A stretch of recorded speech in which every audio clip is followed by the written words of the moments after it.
Hello, welcome to Z Murray Design. Let's create a mini wallet. This is a beginner project, and I have with me today my sister-in-law Janice, and she's a beginner sewer, and she's going to be sewing this project with us today. So there are 2 cam snaps on each side of the wallet to create pockets, as well as a pocket in the middle. So we're going to use some quilting cotton fabric and some fusible interfacing. So let's get started.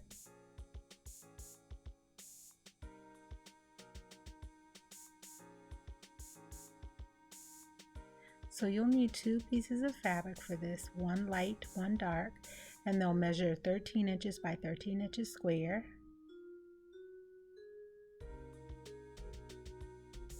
And you also need some fusible interfacing. I'm just using lightweight fusible. On my sample, I didn't use any fusible interfacing, and the wallet is very light, and it made it more difficult to get the cam snaps inserted. So I'm going to fuse both of the fabric squares that I have, and just make use of any of the scrap fusible that you have left over. I'm going to choose this dark blue fabric as the main fabric for my little wallet. I'm going to use my bowl as my circle for my pattern. The diameter is about 11 5/8 inches. Just make sure that whatever circle that you're using, that it just sits within the seam allowance of your square.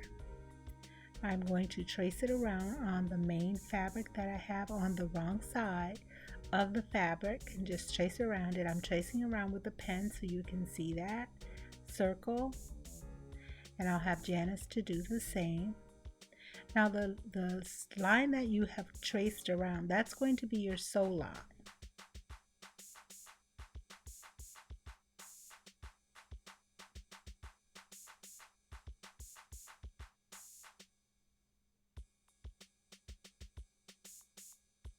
Now on my little wallet, my red fabric here is my main fabric, and the light pink fabric in the center will be my lining fabric.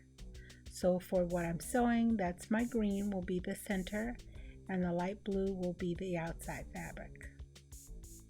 So once you have your circle drawn on your wrong side of your fabric, you're going to place your fabrics right sides facing, making sure that your raw edges are matching up, and you're going to pin it in place. So now everything that is pinned in place, and if you're a beginner sewer like Janice, you're going to use lots more pins. And you're going to make sure to leave an opening on one end of the circle, about 2 to 3 inches. And when you sew around, you're going to start at the beginning of the opening, and you're going to backstitch at the beginning and backstitch at the end, leaving that opening for turning. And after we've sewn our two fabric squares together on our line, we're going to cut the seam allowance. I'm going to use my pinking shears, and I'm going to cut around about 1/2 inch to 1/4 inch from the seam, cut off the seam allowance. If you're not using pinking shears like Janice is, using just regular scissors, I want you to cut it to 1/8 inch. That will help that seam allowance to lie a little flatter.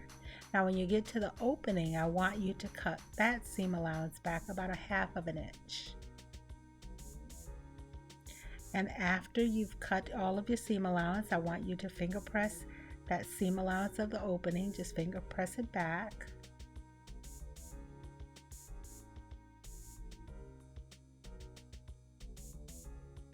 And then we're going to turn the circle right side out through the opening that we have left. And if you backstitch at the beginning and the end, that'll help prevent your stitching from popping. And since we have some fusible interfacing on both of our fabric squares, you're going to just take your time just turning it right side out. And once it's turned right side out, you're going to poke those seams out and just use your turning tool. We're going to use a repurposed chopstick, and we're going to go all the way around our circle, just pressing out that seam. And once your seams are all pressed out with your turning tool, you're going to give this a really good press with your iron.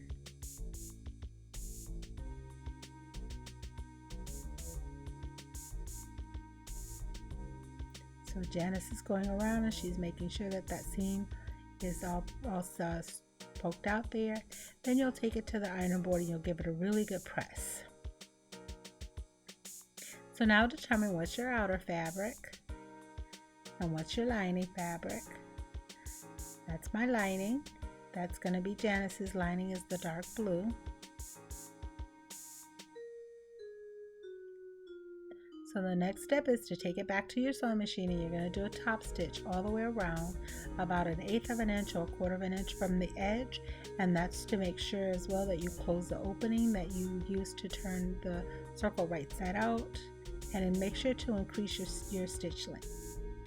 So the next step after that, you're going to fold it in half, folding it toward the main fabric that's going to be the main fabric on your wallet, and you're going to give it a good press so that you can create a fold. And from that fold, you're going to measure 4.5 inches. So do your line 4.5 inches, making sure that you have those edges that are meeting, and then you'll draw a line straight across. And then I'm going to put some clips, making sure that my edges are matching up. And the blue fabric will be Janice's lining, so you're going to make this line on your lining fabric. So she's going to measure 4.5 inches over and mark a line. And again, this line will be our stitch line. So now she's going to put some clips all the way around, matching up those edges as best as possible. And then we'll take it to the sewing machine and we are going to sew on that stitch line. Now I want you to use a triple stitch, or if you don't have that on your sewing machine, just stitch over this twice, because this is a really it's going to be a stress point for you. So just make sure that you stitch, and make sure that you back stitch at least 3 to 4 times at the beginning and at the end. So here's a tip: don't start at the end of the line when you're going to sew. Start in a little ways in, about 1/4 of an inch in, and then back stitch. So now that this seam has been sewn, we are going to now fold it so that that seam line matches up with the center of where our circle. So you should see the press mark from where we pressed when we folded the circle in half. I want to make sure that that seam line matches right up with the seam of the half circle, and then give it a press. So that center line matches up on each end. Then you're going to fold it back toward the lining. You're going to fold it onto itself. And making sure that the top edge meets and the side edges meet. Again, give it a good press. You can finger press this as well. And then from where we sewed, right here at that opening there, you're going to take your ruler and you're going to make sure that your ruler lines up on the side and on the bottom so that it's not crooked. And you're going to make a little mark here. This will be where we're going to begin stitching. And you're going to stitch on both sides. Now I mark on both sides of my wallet. You can kind of see it's coming together. And Janice is going to go and do her marks. So she's going to line the ruler on all 3 sides, and then on the top side where that seam begins, and make a mark. And you'll do that on both sides.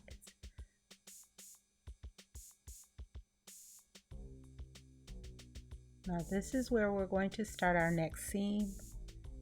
We are going to put some clips on the sides, and we'll take it to the sewing machine, and where we started that mark, we will start there stitching down to the folded section at the bottom. So start at the top at that mark, stitch down, and you're stitching about 1/8 of an inch to 1/4 of an inch away from the side. You're going to do that on both of the sides. making sure to back stitch at the beginning and the end at least 3 times. And on this, with the interfacing, it gets a little thick, so make sure that you increase your stitch length. And you're also going to be using a ballpoint needle about an 80-10, so that it can pierce that fabric fairly easily. And just make sure that you backstitch several times, because that's going to be a stress point. Backstitching at the beginning and the end. So now you can see that our little wallet is coming together. And we have created the pockets.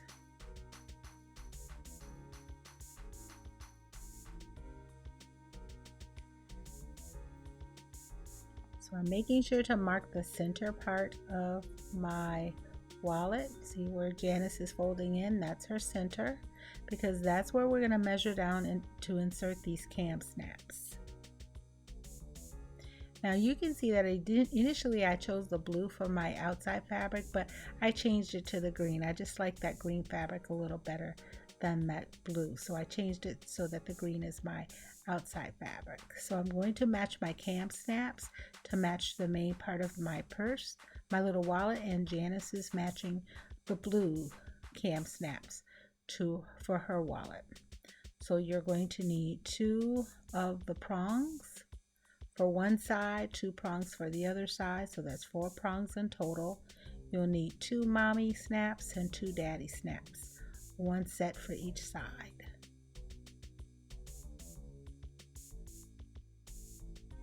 So I'm going to measure down about 1 inch center from the top, and I'm going to make a mark of where I'm going to insert the first cam snap. So measuring down 1 inch from the top. You can also measure down a 1/2 inch from the top. I'm just going to do 1 inch. And Janice is going to mark hers. And you're marking it dead center there, right on the center fold.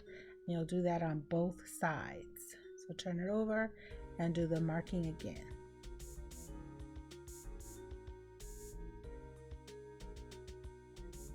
Now to insert the first cam snap, I'm going to take my awl and I'm going to poke a hole through my first marking, and so that I can insert the first cam snap. So I'm going to poke it straight through, and just take your time doing this because you have the interfacing and it's fairly thick.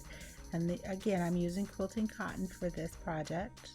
I'm going to take the first prong of the cam snap and insert it through the back of the first flap there, so that the prongs come through onto the lining, the blue lining fabric. And then you'll take the daddy snap and put it on the top, and take your cam snap tool. You're going to put the bottom toward the prong, and you'll put the other white part there, clear part, onto the snap.